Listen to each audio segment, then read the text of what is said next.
Our high streets to our country lanes. Wherever you look, there seems to be someone whose blood is boiling. We Brits appear to get angry at anything.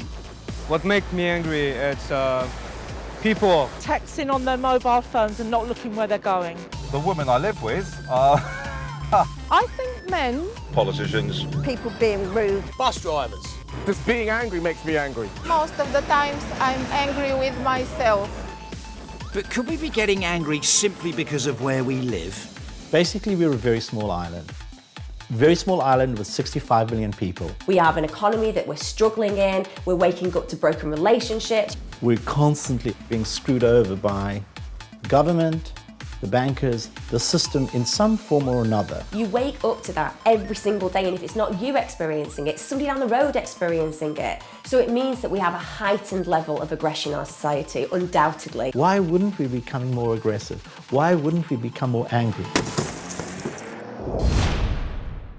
Meet 35-year-old Dave Sherry. He's a self-proclaimed cycling vigilante who exposes bad drivers. With the use of a foghorn and a helmet-mounted camera, Dave records motorists breaking the law and puts the footage up on the internet. He does what he does because of incidents like this. Here, he's caught a bus driver who's been texting on the job. A misdemeanour that got him fired. I know the laws, and I know how you should drive. And the thing is, if you break them and I catch you on camera, you will learn the errors of your ways. His day begins with a 20-mile bike ride to work. It's a journey that rarely goes by without incident. It's like a war. It's dangerous. Them versus us. Them, in a lot of cases, are people who drive for a living. They experience high levels of stress, high levels of anger. And that anger and stress is not just experienced on the road. It's experienced in their personal and professional lives. It just happens to get vented on the road. Dave's mission to educate motorists is often received with a volley of verbal abuse, but occasionally things become more physical. I was enjoying the nice leisurely ride. Coming up to what I know as pinch point, that is where you got the curb and an island, and there's no room for two vehicles, a cyclist or a vehicle. It's too tight. No, it's a big pothole on the near side. I moved out a little bit. This van's come up on the outside at speed. This road's about 40 miles an hour. Close to you. When he smashed up my elbow, my voice dropped. I was thinking, how close was he? Close to you. Pulled up, cut across in front of me. Thought he's going to check on my welfare, my safety. Unfortunately for Dave, his well-being was not high on the van driver's list of priorities. What happened next is too extreme to show, but needless to say, Dave didn't come out of it too well. It was an unprovoked attack. He just got out and done it.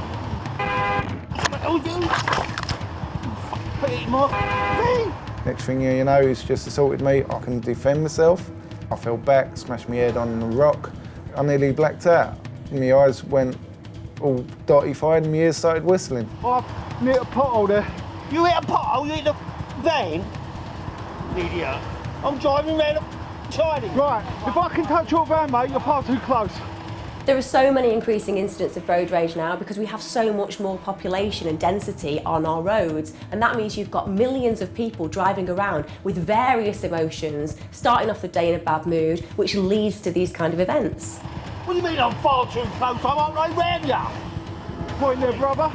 Road rage is something accumulative. It's just that on the road, that's the position that I take up when somebody puts my life in danger. That gives me the justification for acting out in anger. As we'll see later on, incidents that would have been done and dusted create even more anger when Dave puts them up on the internet. I drive over your head. Cyclists are idiots. And see what happens when one of Dave's culprits spots himself online. This just bugs me. It just pisses me right off looking at this. Who is this guy? Who does he think he is? Everyone gets angry. It's what we do with our anger that's important. And this man in Manchester has got it all wrong. Having failed to get a refund on his mobile, he decided to leave the phone shop his own message. This man beginning to dismantle a shop is really taking out his aggression on the faceless corporation. He feels powerless, so he's doing the one thing that he can do, which is destroy it. And in the process, he's causing thousands of pounds worth of damage. This man has gone in for a service and he hasn't got what he wants. And the problem is that, like children, if we can't get what we want to make sure that nobody else has it either. This is his revenge. Here we're in a situation where a man has involved himself in purchasing a product, not getting the service that he expects. In that context, he feels that he has every right to behave in an inappropriate way. He's ripping things off the wall, he's starting to pull lines out, and then all of a sudden he goes for the fire extinguisher. Why is he doing it?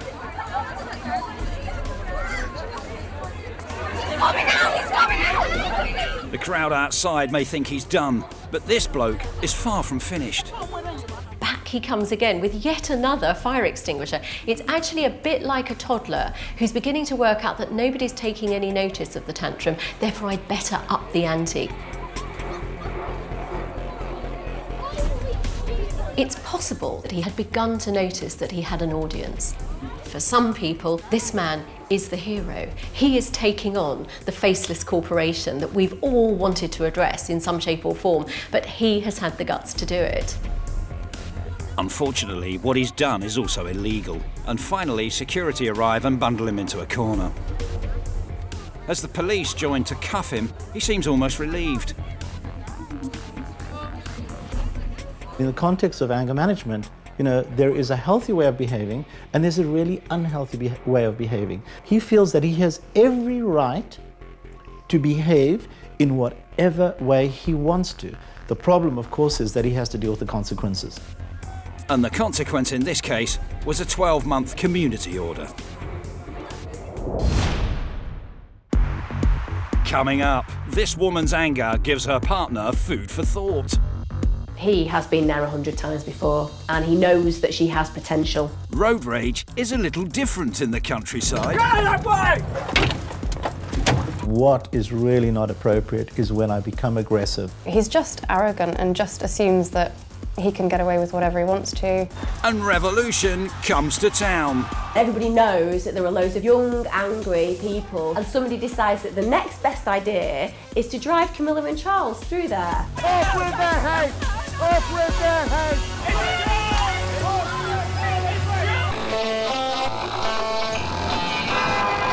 Britain's roads have become a melting pot of anger. What are you doing, man? A cesspit of hatred. You talk to me like that again and I'll wrap that bag straight up your nose. Is that clear? Where motorists and cyclists are in a constant battle to prove superiority. Yeah, there's a road here too. And entitlement. You should be in the gutter. It's become a war that polarises opinion. I saw 3 cyclists in the middle of the road on the phone. Taxi drivers aren't particularly good. Cyclists are crazy people. They go through red lights most of the time. I don't really have a problem with cars, actually. I have a problem with bad drivers. What I don't like is when a cyclist goes into a motorist's window pointing and shouting. How many cyclists we have on the road without helmets, how many we have on the roads without lights is ridiculous. Cyclist is a nightmare for us. I personally think everyone is as bad as each other. The roads have just got tribal. We are now talking cars versus cyclists. People feel very possessive of the part of the road they're currently on. Cycling evangelist Dave Sherry knows all about tribal warfare on the road. He experiences it every day. Dave, though, is on a mission to educate motorists by putting clips of bad driving up online, such as this incident that took place in 2013. On my way into work, notice a blue van to my right, swerving, snaking I call it, not in a straight line. Basically the driver was moving in on the cycle lane, getting a bit dangerously close to me, sounding me all, and he's still looking straight ahead. Then I noticed he was on a mobile phone. Infuriated, Dave gives the driver the foghorn treatment. I I believe he was close enough for me to actually observe him and realise what he was doing. Yeah, cut me up, mate, you're on camera. However, the van driver thinks that Dave may be overreacting. Don't worry, I'll build it. I felt angry because he didn't observe me, but then I felt a little bit frightened that I could have been knocked off my bike. YouTube your ass. With another raging driver recorded for posterity, Dave continues his ride thinking the incident is done and dusted. Blue Van Man, though, is about to see red. Oh look, now we're doing road rage. You just knew something was going to happen. I know when I do something wrong, you don't have to scream and shout as if I just killed your daughter. The camera. He gets out, I realised the situation could escalate. But it's all right because Dave claims to know the law. I'm going to warn you under Section 5 of the Public Order Act. What Public Order Act? The problem with vigilante behaviour, although some people think it's really positive, other people think you're really going beyond your level. So the point is you're not authority, and if you're not authority, going out and making other people feel that you have it is going to put their backs up. You scream and shout at my van. You actually scared me. You actually scared me. What did you do to me when you was coming up on the near side of the curb? I didn't actually see you. So Listen, if I do something wrong, I apologise. What, I apologise, I've done wrong. I don't have a heart attack on my window. Listen. I've done wrong and I apologise. Right, what would you rather me do, shout or that? Well, I would rather you have done that at the time. It would have woke me up. Mate, that close to me. I'm doing that. What else could I do? Oh, I'm sorry, I apologise, but you don't have to go and scream and shout. Despite the apology, Dave still saw fit to put the clip of the incident online for the whole world to see. But the feedback has created a whole new wave of anger. Dave, look how many there are. I'll drive over your head. Cyclists are idiots. I keep the handle from an axe handle in my car in case of, like him. It's a really interesting thing to witness because there are loads of keyboard warriors now, so people feel entitled to just give an opinion about something they don't like. It's not a personal thing, so to speak. But it also kind of makes sense because people don't want to find themselves doing something wrong on YouTube. And for Blue Van Man, also known as Roberto Giorgio, seeing himself in Dave's video has wound him up no end. This just bugs me. It just pisses me right off looking at this. Who is this guy? Who does he think he is? The problem is that clips such as this give only one person's point of view.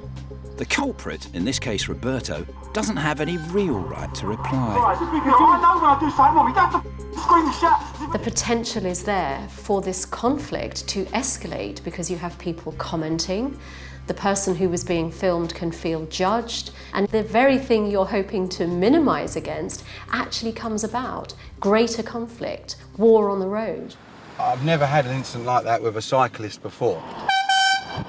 Yeah, cut me up, mate, you're on camera. He's beside my vehicle, sounding off this air horn, made me jump out of my seat. He's definitely guilty of road rage. He's the one that instigated it. He's the one that brought it on. It was like he got up that day and thought, right, who can I bug? I believe he'd be a bit upset that he appeared on my YouTube channel. He needs to sort himself out because all he's going to do is get more problems in his life by going out there telling people what they should and shouldn't do. He needs to worry about himself and forget about the rest of the world. I actually see you. Disputes like this can rage on and on, unless both parties can begin to see eye to eye. That means meeting up to thrash it out. Mediation can be incredibly valuable, and it would be great to have a motorist and a cyclist meeting so that they could see each other's point of view. I would love to meet some of these idiots, I really would. Me cycling with him. Yeah, I'll go into his world. I might be able to teach him something. But when the two of them do meet, will they really see eye to eye? You ridicule me, ridicule my personality. Don't know how you can sleep at night. Buying a car is the second costliest purchase you'll ever make. No wonder, once you've bought one, it becomes your pride and joy. When we love the object like our motor vehicles, they become something very, very precious to us, probably an extension of our personality. Unfortunately, it also becomes a highly prized target for thieves. Something Tanya Miles knows only too well. In 2013, she had the misfortune of having her car broken into by this man. He'd first obviously broken into my car and then must have realised that in front of the lane, my next door neighbour's car was there, so there was no way he could get out of the bottom of the lane. So he'd asked Dimitri's then, which was just happened to be passing, if he knew whose car it was. Dimitris is Tanya's next door neighbour and a witness to what was to become one of the most bizarre car thefts ever attempted. But look at that, I think he did that, didn't he? He just ripped it. My wife just told me, look, you know, there's someone in the neighbour's car, and he just asked me who the car blocking his exit is and whether we could sort out the moving of that car, and I thought that was strange. I could hear a knock on the door, but obviously because I was getting ready, I sent my mum to go and answer the door. When I told Tanya's mum, she was very, very surprised, and she literally just shot out of the front door, and she was by the car within, I don't know, half a second or something. It's my daughter's car. Oh, my brother. Yeah, I don't care. I don't care. It's the nerve of him that he could try and steal a car in broad daylight, and when he finds that he can't do it because the neighbour's car is blocking him, actually contacting the neighbour and saying, would you mind moving your car? It's very blatant. By now, Tanya's mum had called the police. Both her and Dimitris were determined that the mickey-taking thief was not going to get away with it, so they trapped him in the car. She could not get out. She was standing by the driver's door, and then I just went round the car. I was blocking the passenger door. You're Nick, mate. You're on video now as well. It was now that Tanya was told about the commotion going on outside. My next door neighbour's brother then came running in the house, and all I sort of heard was, somebody's breaking into your car. He was angry, desperate, and then Tanya comes and joins us. She was really angry, really angry. She was having a go at him. She climbed on top of the car. You're sitting in my car! You three times! I just sort of flipped as soon from the moment I got outside to get on the car. It was like I was a different person. It was just, I had so much like rage inside me. He realised that he couldn't get out, and then he started ripping bits and pieces off the interior of the car. Yeah, they're on the way. You hey! Hey! You've done enough damage! He was trying to get out of the doors, out of the windscreen any way he could. He was going quite mental in the car. But anger quickly turned to fear when Tanya realised that the would-be thief was potentially armed. My first thing was to get him away from my mum. I didn't know what the object was in his hand. All I could see that it was long and it was sharp, which could have been a knife or anything. So I was trying to get that away from her face because he was really in her face, and she could have been injured, anybody could have been injured. On the film you could see that he's looking up at me, so he's shouting at me and he's reaching his hand up, you can see it in his hand. I remember him banging against the window with a screwdriver towards us. Hey! Hey! We were arguing back and forth. He was shouting at me, I was shouting at him. Realising he's cornered and with the police en route, the thief drops his screwdriver. But incredibly, he has the cheek to look around for something else to steal. And he started picking up the money off the floor, that, you know, loose change that you have about if you've got petrol or whatever, you know, pennies is nothing. And he said, can I just stop you there? He said, I'm just taking your money, and he was putting it in his pocket. It just does seem so surreal, because it's just like, how can somebody do that? One, in broad daylight, and then secondly, in front of your face. However, it was the thief's cheeky parting shot, sticking his tongue out at Tanya, that really made her lose control. It's the third time! I just saw red. I just flew at him. Hey! Hey! After being locked up in the car by Tanya and her angry neighbours, this thief found himself locked up again, but this time for a lot longer, 32 months. You'll be on YouTube, yeah? Idiot. It's those closest to us that will at some stage or another have seen and maybe experienced us at our angriest. Everybody who's in a relationship, even friends, you know, we've all been in situations and scenarios where they've done something that has made us feel so incensed, so angry, that we imagine doing something pretty nasty to them. This pair having a Barney on the street was filmed by two lads from their front window. We don't know what the dispute was, but it turned nasty. Milk, potatoes and biscuits are all used as missiles. Some flying past his head.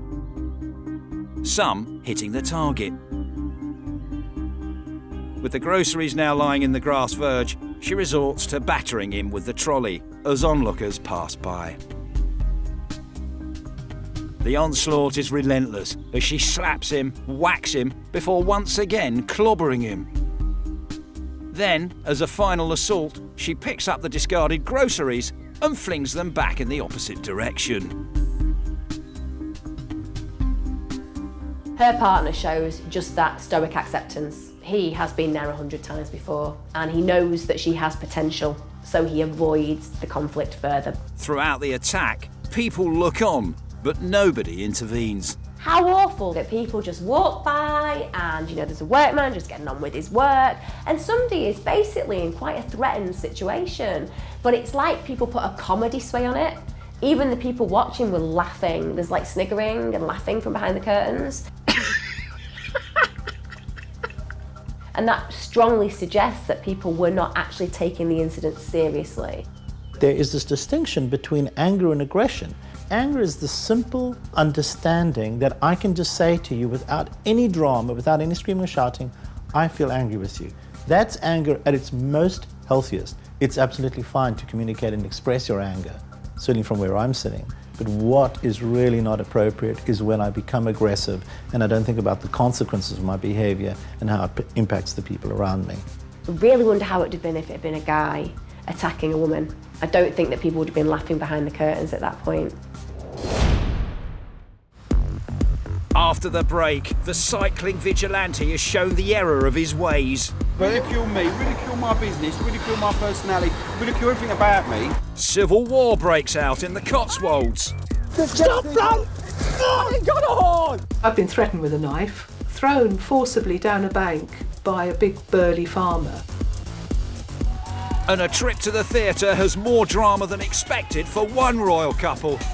The young people at that point see that vehicle as an icon, as a symbol of the establishment. Off with their heads! Off with their heads!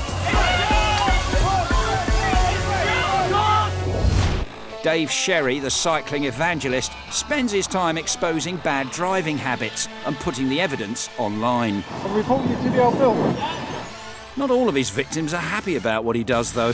I'm going to warn you under Section 5 of the Public Order Act. What Public Order Act? You scream and shout at my van? You actually scared me. Who is this guy? Who does he think he is? Today, Roberto Giorgio, who had a dust-up with Dave a few months back, has agreed to meet his nemesis in an attempt to work things out. Dave, in turn, wants to show Roberto the error of his ways by taking him out on a bike. I'm looking forward to going out on the road with him. I believe it's going to be an eye-opener for us both. It's the first time the two have met since the incident last year, and Roberto has a few things he needs to get off his chest. I don't really want to shake your hand, mate.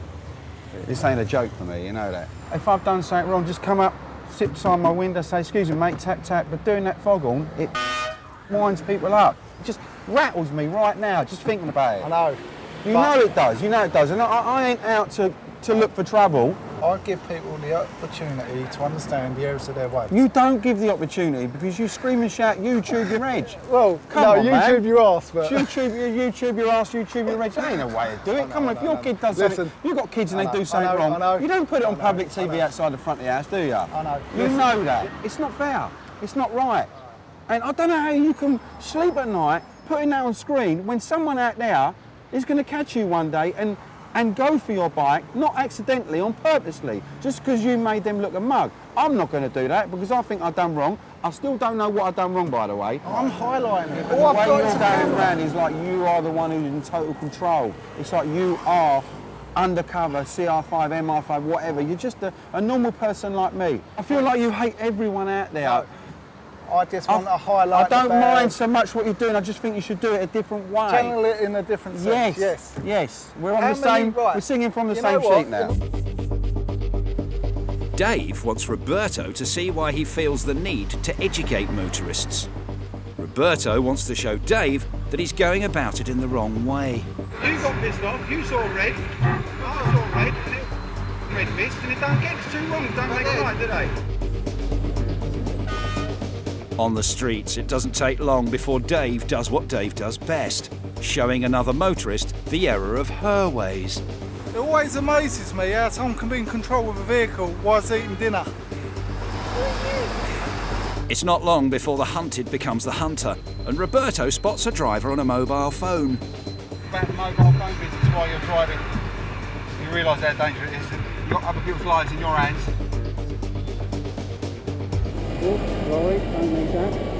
You're now a professional cyclist who's seen the light. Now come on. I'm learning by getting on a bike. I want my man here to learn how to speak to people, and everyone will be happy, because he ain't a bad bloke. I've learned some tips, and the way he conducted himself with a couple of drivers, he got a wicked response, and I'm impressed with that. Each party needs to put themselves in the other person's shoes to recognise that there is on both sides often a sense of vulnerability and threat, and to understand that if we can respect each other, that actually we can give and take a little more. So you're going to shake his hand now? Yes, I'll definitely shake his hand. I'll shake his hand. A nice leisurely bike ride in the English countryside. What could be better? Well, quite a lot actually, when this happens to you. This seemingly unprovoked attack is one of hundreds of incidents of anger that takes place in Britain's green and pleasant land during the hunting season. The man on the bike who it's claimed is deliberately holding up traffic is a hunt master, and the red-headed ninja, a hunt saboteur. We could see a hare hunt happening a few fields away. Drove up this country lane behind a long stream of traffic, and I saw this cyclist. This guy was holding up everybody. I didn't really know what I was going to do. I was assuming that as soon as I asked him, please just move over, I assumed that he would. And when it became obvious that he's not going to, at that point, it was just frustration and anger. He's just arrogant and just assumes that he can get away with whatever he wants to. I'm sort of gesturing and shouting, and he grabbed at me very, very hard. You don't do it. You don't grab at women. Fox hunting was banned in 2005. Despite this, the battle between the pro and anti-hunting camps rages on. We have the hunt master and the hunt servant. We have the saboteurs and the renegades. You have clash of morals, values, belief systems, or that sense of entitlement, and then of course go to war. You're supposed to be here monitoring. And going to war is exactly what seems to be happening here. Anti-hunt supporters are blowing a foxhorn to distract the hounds. The hunt servants are not amused. You ain't doing that, none of that. You're just blowing your... Stop blowing! No, I ain't got a horn! I know you've got it! Huh? You ain't even more! Calm down, mate! Calm down! Where's my axe? It's this ongoing battle about who has power and who has control. And this power and control dynamic gets played out in every single aspect of anger and anger management. When we lose control, that anger turns to aggression, which if unchecked, turns to violence. Here, a hunter lashes out at a hunt monitor, smacking him squarely in the jaw before trotting off. Here, hunt monitors pursue hounds, who in turn are being pursued by a huntsman. Go that way! You! Don't hurt us. Right, You're filming that? I'm You're filming that? everything, all filmed. At times, the whole dispute turns into something resembling guerrilla warfare, with each side employing hit-and-run tactics.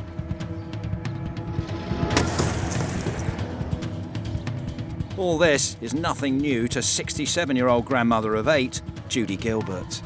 She's dedicated her life to stopping fox hunting. It's hard because you have to put up with all the harassment and intimidation. Bloody blah blah. Liar, don't call me a liar. Don't call me a liar. Their responsibility is to take them out, shame them, humiliate them, or make sure that they never behave like that again. You want my bum? I don't want your bum. Don't any of you, frankly. That is not. But it's the violence that is most shocking. Watch the right-hand side of the screen.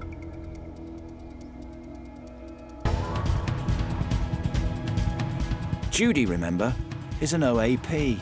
I've been thrown forcibly down a bank by a big burly farmer. He went crashing down a steep slope and landed up head down into a load of brambles. Couldn't get back up again very easily. And, you know, that was lucky I didn't hit my head on a stone or something, and I could have been crippled even. If you saw somebody behaving like that in a town centre, or the local bobby walking down the high street saw people behaving like that in a town centre, they wouldn't tolerate it, surely. Stop, idiot! You just grabbed me on. However, people don't tend to inflict violence on another person without reason. There is this absolute attachment to holding on to this cultural identity because it gives my life meaning, holding on to this cultural identity because it helps me to connect to my community. At the same time, holding on to this identity because it's part of the way that I make a living. Don't threaten that. Don't even think about threatening that, because if you do, I'm going to react. For Judy, all the acts of aggression and violence are worth it if she can gather evidence of illegal fox hunting. Right, we have the hounds here. They're on cry. That's important. They're after a fox. I've got to get out. This footage she shot was used in the successful prosecution of the Haythrop hunt. It shows what the monitors claim are the intimidation tactics used against them, including the use of whips. Not on the footpath there, my lad. And horses to drive them back. Well, he's just biffed me, that man with his horse. But this is a situation where neither side will back down. You won't distract me from filming that fox. That determination is rewarded when finally the pursued fox comes into view, followed closely by the hounds. There's a kill, there's a kill. With nowhere to hide, the fox's fate is sealed. There's a kill. Judy's colleague heads down to the scene in a desperate attempt to stop it.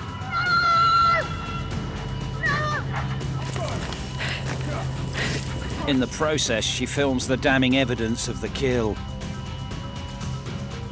But the huntsman drags her away from the scene of the crime. Get off these hands, get my camera! Let go of me! Private land. No way, this is private land. You just killed that fox. Get off the land! This evidence led to the successful prosecution of the Haythrop hunt.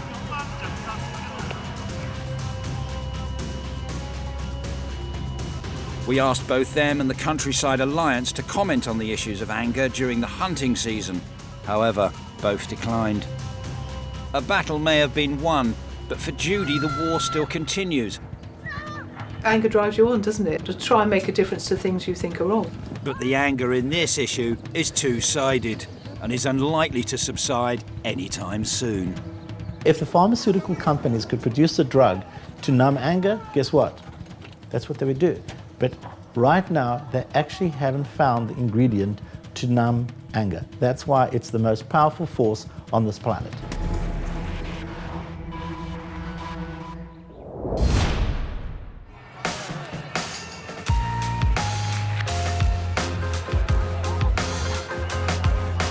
Take 100,000 students, add a common cause, mix with a large dose of authority, and lo and behold, you get this.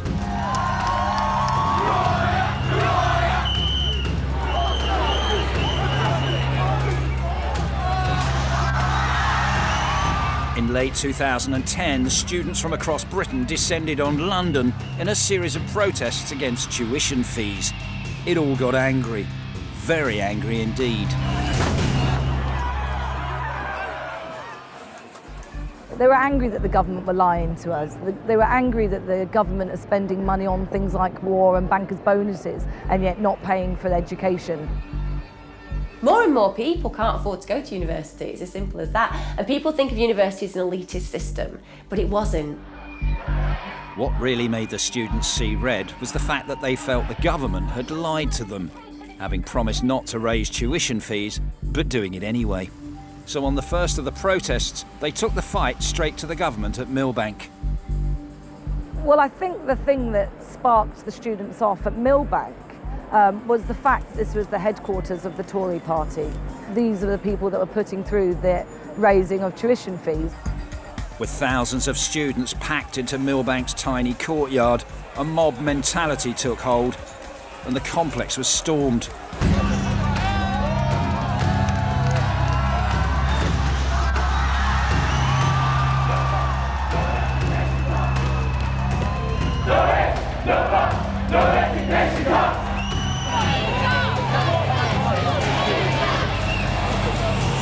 Anger has to go somewhere. Anger is an energy. Anger is like a rogue elephant.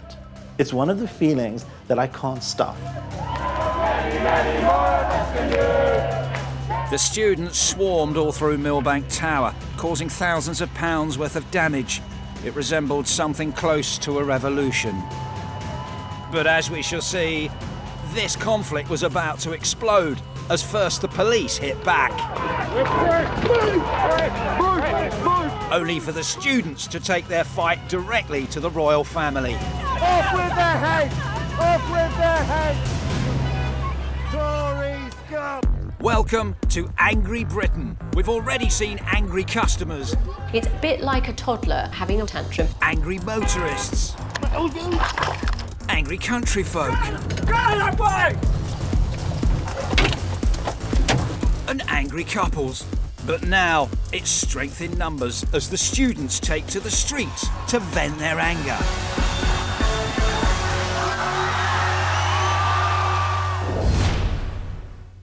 In late 2010, students from across Britain descended on London to protest against student fees.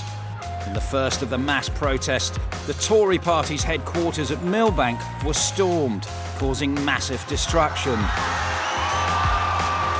2 weeks later, the students were back for round two.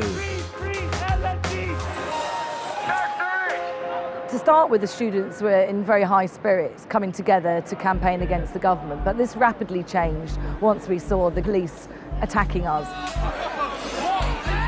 With the authorities not wanting a repeat of the Millbank incident, they decided that containing the students was the best course of action. So they kettled thousands of them in Whitehall, not allowing them to go anywhere for a very long time. This is where we were kettled on the second demonstration. This is Whitehall. Down here there were rows of police where we couldn't get in or out. They weren't letting us go to the toilet, there wasn't any water, we were starving. We were here for about 9 hours. Kettling is essentially a siege. Aggression is contained in a tiny area that the police can easily manage. If you can do that for long enough, it'll eventually sap the protesters' energy to fight.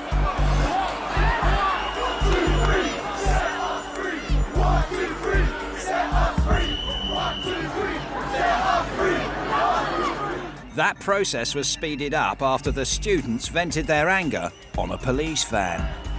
Over there was what we called a bait van. There was a police van mysteriously left in the middle of the protest, which obviously antagonised people and got smashed up.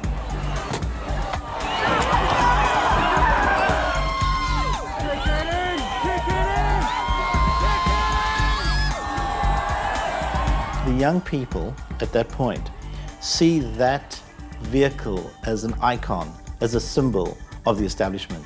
That level of pack or herd mentality is all about using that metaphor or that icon or that symbol as a way of expressing and venting their anger. No one's being killed, no one's being hurt, but it does give them that opportunity to unleash and vent repressed anger and rage. As night fell, the siege had worked as the anger had dissipated. The students were now lighting fires, not as an act of anarchy, but simply to keep warm. However, at the Trafalgar Square end of Whitehall, 1,000 students outside of the kettle had gathered to demand that those inside should be freed. The police, though, wanted them to disperse, so called in the cavalry. Literally.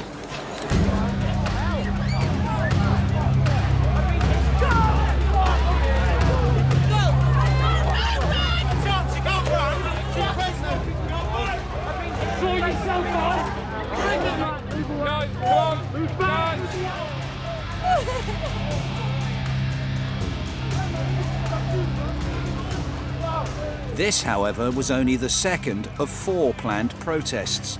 The third, 1 week later, saw a change of tactics that caught the police totally off guard.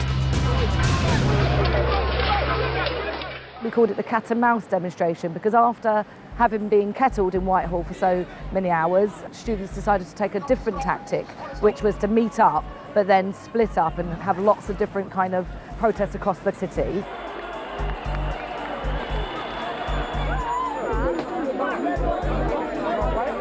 With mini demonstrations taking place across the whole capital, police resources were stretched. And now one of those splinter protests saw students marching right into the heart of the West End, and their anger was about to be directed at the very highest level of the establishment.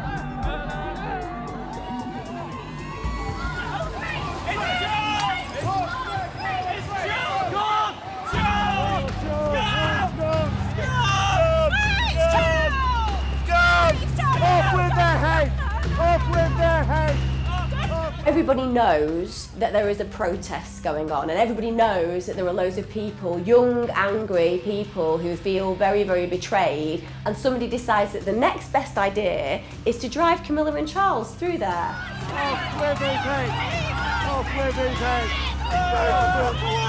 I mean, if you could ever imagine 2 worlds colliding, that's going to be it.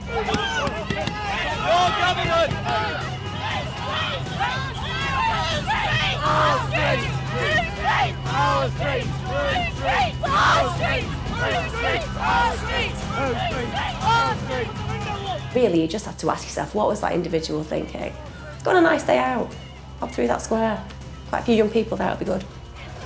Despite all the anger across 4 days of protests, government policy held firm. So is there any point of protesting at all? I don't think that a protest is just about actually attaining change. It's about showing the world that we want it. So even if it's not achieved, it's still consciously saying that we don't accept a certain behaviour structure. But in the end, that infectious feeling grows and grows and grows, and I think it eventuates change.